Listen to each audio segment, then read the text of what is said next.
do whatever it takes to become the greatest mage in history. The story begins with a boy named William Surfort as he fights a monster in a dungeon because he wants to prove that he can succeed at the Rigor and Magic Academy even though he can't use magic. He defeats the monster using his sword, but countless more appear, and he prepares to take them on, thinking he doesn't need magic to defeat them.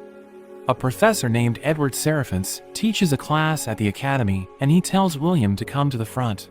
He asks William to use magic to start a fire, so he tries to use his wand to cast a spell, but he fails miserably, and everyone starts laughing at him. Edward silences the class, but he's surprised William can't even use basic magic, telling him he's only good at taking notes. A student named Xian shows everyone how it's done, but Edward tells him not to demonstrate his powers without permission. So he apologizes, explaining that he just wanted to help William because he couldn't complete the task. Edward freezes the fire and tells everyone that magic is everything in this world, so the students in the academy will earn respect by showing their talent for magic. He thinks those who are incapable of using magic have no place in the academy, so they should withdraw immediately. After the class, Xian asks William if he isn't embarrassed, knowing he's been going to the dungeon to defeat weak monsters. A girl named Colette comes to his rescue, and Xian wonders why she's standing up for him, so she tells him William is her friend. She mentions that he works extremely hard and is nicer than Xian, but he explains that those qualities don't make a good mage. He decides to leave because he doesn't want to waste his time around William, telling him he should just drop out. Colette tells him to ignore them, thinking something's wrong with Edward for making him a laughingstock, but he says he's okay because it's true he can't use magic. He even considers himself lucky because the incident made a cute girl worry about him. So she blushes, asking him what he wants from her, but he explains that he's just telling the truth because he has always been told he should compliment girls. So she becomes embarrassed, but she reminds herself to maintain her composure because she belongs to a noble family, even if it's just a name. She sees William staring at the sky, so she asks him if something's wrong, but he mentions that he's just admiring how beautiful the day is. We learn that a long time ago, people didn't know about the sky, and they were trapped in darkness because the world was terrorized by invaders known as the Celestial Host. But 5 wizards opposed them, and with their combined powers, they were able to defeat the Celestial Host. They cast a seal over the sky, bringing peace to the world, and the title of Magia was passed down from them ever since, but it's only given to the strongest mages. Colette wonders if the Ice Maiden is watching over them, and William imagines her sitting by her window looking out for them. In a flashback, William talks with a girl named Alferia, who tells him that the sun and moon are floating in the real sky. She thinks if they become Magia and climb to the top of the tower, they will be able to see the sunset, so they promise to climb the tower together. Alferia becomes the youngest person ever to earn the title of Magia, and she leaves for the top of the tower. But William has no talent for magic, so he's nowhere near her level, but he still works hard to fulfill his promise to her. Back in the present, we meet a professor named Werkner, who scolds William for going to the dungeon alone, so he immediately apologizes, but he still wants the credit points for killing a monster. Werkner gives him 2 points, but asks him if he still dreams about becoming a Magia, because he needs to advance to the Upper Institute before he can head up the tower. In order to advance, he needs to get a ridiculous amount of credit points from all 3 categories of writing, spellwork, and praxis. But since he can't use magic, he can never get the credits from spellwork. He explains that he already knows this, which is why he's working on praxis and going to the dungeon, but Werkner thinks it's impossible for him to advance. He doesn't want William to worry about becoming a Magia when he might even fail to graduate, telling him he needs to earn 4 credits by the end of the week to get a passing mark. He starts to panic, and he goes through his notes to find a monster worth 4 credit points. Werkner decides to help him, telling him about a monster called a Baskerville, which appeared on the 6th floor, and William hugs him, thanking him for his help. But Xian hears their conversation, and he decides to hunt the monster himself, so that William will get expelled. William reaches the 6th floor, but his companion Kiki seems worried. So he tells her everything's going to be fine. He mentions they just have to avoid the monster's flaming breath, and he's depending on her nose to guide them. We see Xian with his friends, as they also enter the 6th floor. He's about to explain his plan, but they're suddenly attacked by a powerful monster called an Evil Sentinel, which is worth 10 credit points. It punches one of them and sends him flying into a wall, so Shion's friend panics, and William hears him scream, so he immediately goes to find them. As he reaches them, he sees Shion struggling, trying to attack the monster with his fire magic, but it has no effect. William wonders if he should help, because Shion has always bullied him, but he suddenly remembers how Alferia used to think he was braver than anyone. So he decides to jump into battle, blocking the monster's sword before it can reach Shion.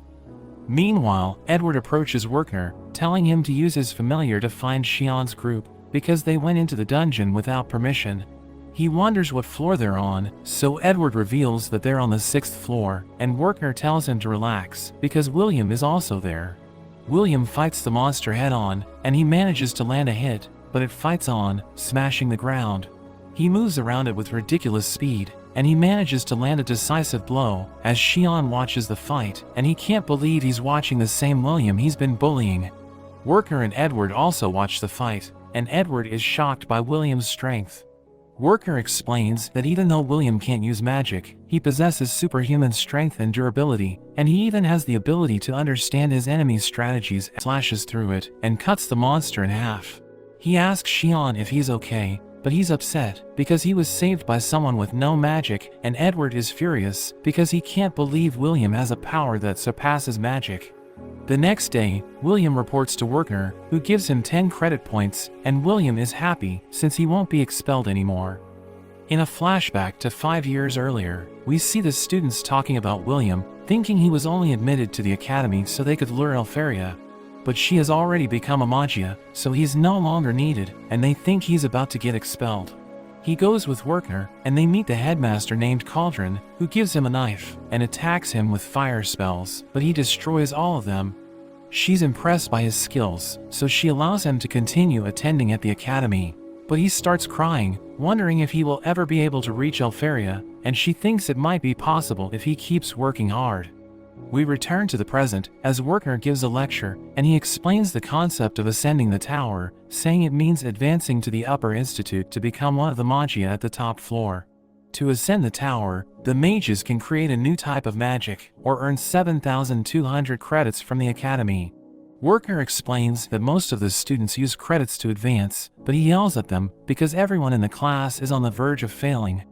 After the class, Colette joins William, knowing he has earned every credit in writing, but Werkner is still hard on him, and he tells her it's because he failed spell work.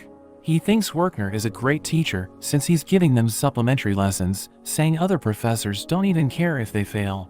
They run into Shion, as his friends tell everyone that he defeated an evil sentinel, but he knows he didn't do it. He sees William, and he grabs him, wondering why he's so powerful, despite having no talent for magic, but Colette interferes, and he decides to leave him alone. Meanwhile, Edward goes to Cauldron, telling her to expel William, but she doesn't think it would be fair, since he's in his last year.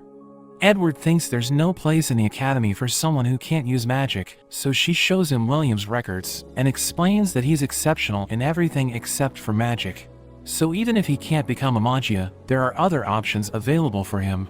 She explains that the academy needs to produce scholars for the fated day, but Edward thinks the problem is that William doesn't want to become a scholar, because he's planning to become a Magia.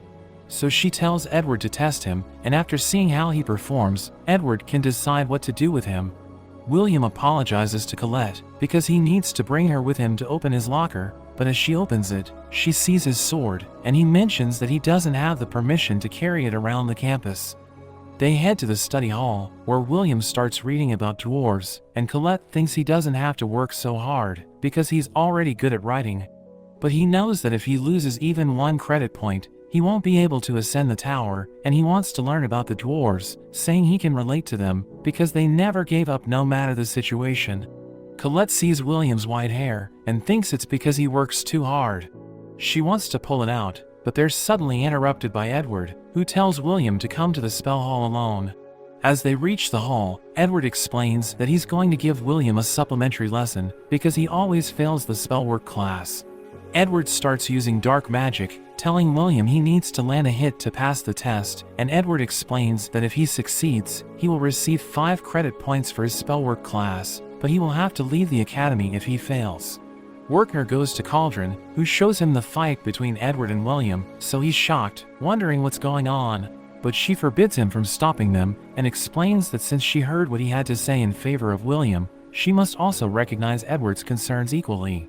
She reveals that she allowed him to make the decision of William's future in the academy, but Werkner thinks it's too cruel because Edward is the closest person to becoming a Magia, and even though he was defeated, he still managed to reach the top of the tower.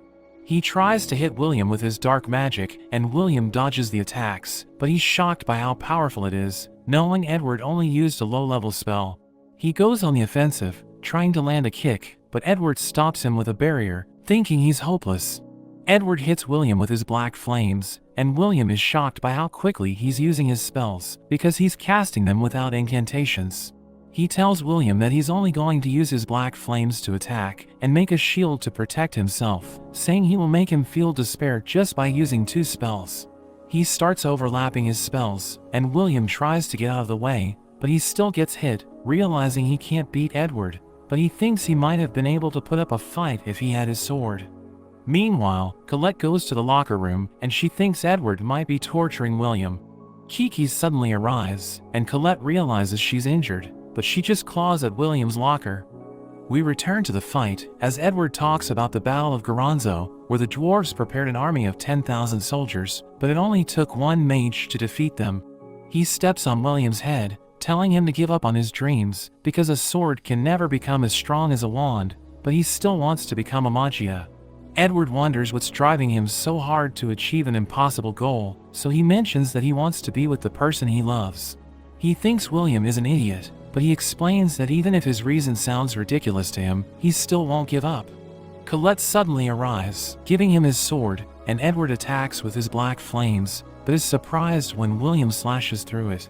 He prepares to shoot a barrage of his black flames once again, and William worries about getting hit. But he charges in, and as he dodges the attack, he thinks about how in the Battle of Goronzo, there was one dwarf who never gave up, and managed to land a hit on the mage. William jumps up to the ceiling, and he rushes at Edward with incredible speed, shattering his barrier, and he manages to land a hit.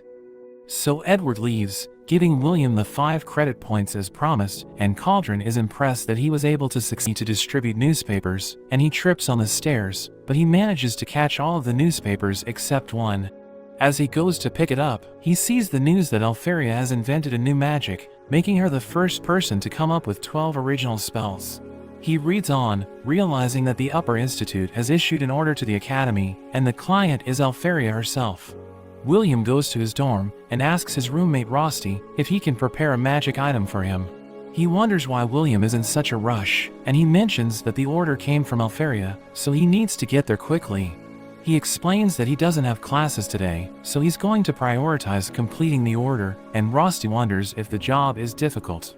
So William reveals he just needs to collect some Frostwalker cores, saying Alferia needs magic catalysts, and all students who help her will be compensated.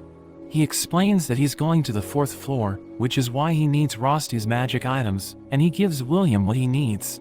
Before he can leave, Rosti gives him a piece of bread, telling him to take care of himself. A large number of students turn up in the dungeon, but William already expected it, because it was an order from Alferia. He's about to start hunting, when he's startled because of Xian's attack. Everyone praises him, but he isn't satisfied, as he remembers how amazing William was when he fought the evil sentinel. But William is impressed by Xian, and he decides to go deeper into the dungeon, thinking Xian might defeat all the monsters in the area. He comes across a girl named Iris, who's about to be attacked by 3 monsters, but he comes to her rescue, slicing them in half. She's shocked that he saved her with a sword, instead of using magic, and she thanks him for protecting her. Meanwhile, Werkner tells the students that creating new magic is such a great achievement that it guarantees one's advancement in the tower. He mentions that magic is named after the person who invents it, so if they're able to create a new one, their names will forever be remembered in history, but the students know it isn't easy to invent magic. One of them wonders how strong Alferia is, and Werkner mentions that she's one of the most powerful mages in history. Colette thinks Alferia is amazing, and her friend tells her she's jealous that Alferia will steal William from her, so she becomes embarrassed. In the dungeon, William tells Iris who he is, and he wonders if she feels any hatred toward him, since he can't use magic. But she tells him she has no reason to hate him, reminding him that he just saved her life. He asks her if she's also there due to Elfaria's order, and she explains that she wants to be of help to Amagia because she also wants to become one. He thinks about how they don't know what the real sky looks like because it's covered by an enormous barrier created by the Magia, which is protecting the world from invaders. According to legend, if the barrier falls, the world will once again be covered with darkness, and the calamity will begin. So the students follow the orders of Magia, thinking it will help them support the sky. Iris mentions the time she was surrounded by monsters and was preparing for death, but Elfaria saved her by freezing all of them. She became a fan of Elfaria ever since, so she wants to help her by acting on her order, but she hasn't even found a Frostwalker, and she's starting to think the other students have already defeated them. William tells her that when Frostwalkers move, they leave ice fragments behind. But the fragments he found are double the size of normal ones, which means there's a powerful Frostwalker up ahead, and it's in a place where everyone's search magic can't detect it. She wonders how he knows so much when he can't even use magic, and he tells her spells are amazing, but it isn't absolute, especially inside a dungeon. A monster suddenly appears, and it's about to smash Iris, but William saves her, and she sees that it's a Frost Rex, which is the highest form of a Frostwalker worth 6 credit points. It fires a laser beam, which freezes everything in its path, but William manages to evade. He tells Iris to stay put, but she stops him, since she doesn't think physical attacks will work on the monster. She recognizes it as the dwarf killer, knowing it freezes everything it touches, so they need to defeat it using long-range magic spells. But he's confident in his abilities, because he has defeated the monster before, so he rushes towards it, as it shoots its laser again, but it misses William. It starts destroying the dungeon, as William throws the magic item he got from Rosti, and it hooks onto the monster. He wraps the rope around its body, and it starts freezing everything, but William knows it's weak against fire attacks. So he sets the rope on fire, causing a massive explosion, which blows the monster into pieces. Iris is shocked by how powerful he is, and she wonders how she should report the fight, because he's completely different from the rumors about him. After that, Iris meets the Magia, and we learn that they sent her to find someone capable of helping them. They know that if they're attacked by the celestial hosts now, they won't be able to stop it, so they need all the help they can get. She tells them William is the only interesting prospect she found, but the Magia have different opinions on whether to let him in. There are 2 that argue and they prepare to fight, but another one stops them, saying the Grand Festival is about to start, so they will make their decision after seeing the results. We learn that there are a total of 12,000 credit points available at the Academy, and we see the students fighting against golems in a test. Shion and Colette are able to defeat their golems and pass, but we see William struggling. He thinks about punching it, but the other students make fun of him, and he ends up getting hit, and they think he's a failure. We see 2 of the top students, Wignall and Liana, as they easily overwhelm their golems, allowing them to pass. Another boy named Julius appears, firing multiple ice shards that hit all the other golems, and they turn into roses. He activates his spell, and they are all completely encased in ice, so he also passes. He meets with the other 2, and he declares his intent to beat them, saying he has acquired a new method, and they tell him they will be looking forward to it. Everyone admires them, since they are the only students with over 10,000 credit points, and William thinks about how he doesn't even have enough to graduate, as we see he only has around 5,000. He feels depressed, and Julius suddenly walks past, telling him he's in the way. Julius's friends are impressed he passed with a single spell, so they think he will definitely get scouted at the Grand Festival.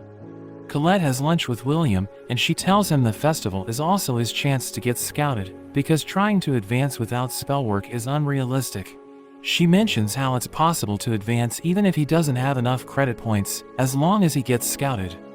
We learn that the Grand Festival is an event held every 2 years, where there are a number of different competitions, and there are high mages that come down from the tower as scouts. Colette mentions the festival is basically a contest between the students from the different tower factions. There are 5 factions for the different elements, and each is led by a Magia, and if they can be chosen by one of the factions, they are guaranteed to become a tower member, but William thinks it's unlikely, because he would also need to perform a feat of amazing magic.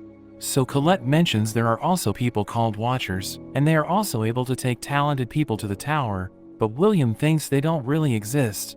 He thinks he shouldn't try to stand out since he has no magic, remembering how he participated in the last festival, but everyone just thought he was cheating, and he's still traumatized from the experience, so he decides to just help out behind the scenes.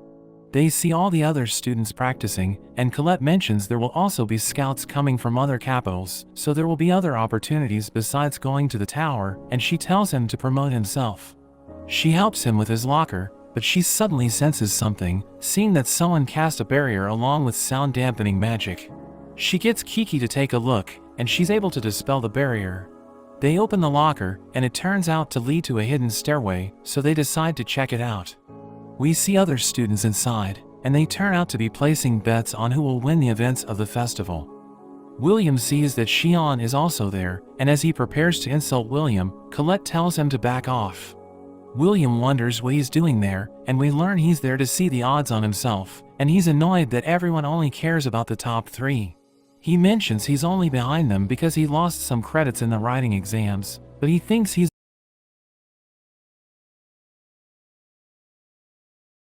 on par with them in terms of magical skill.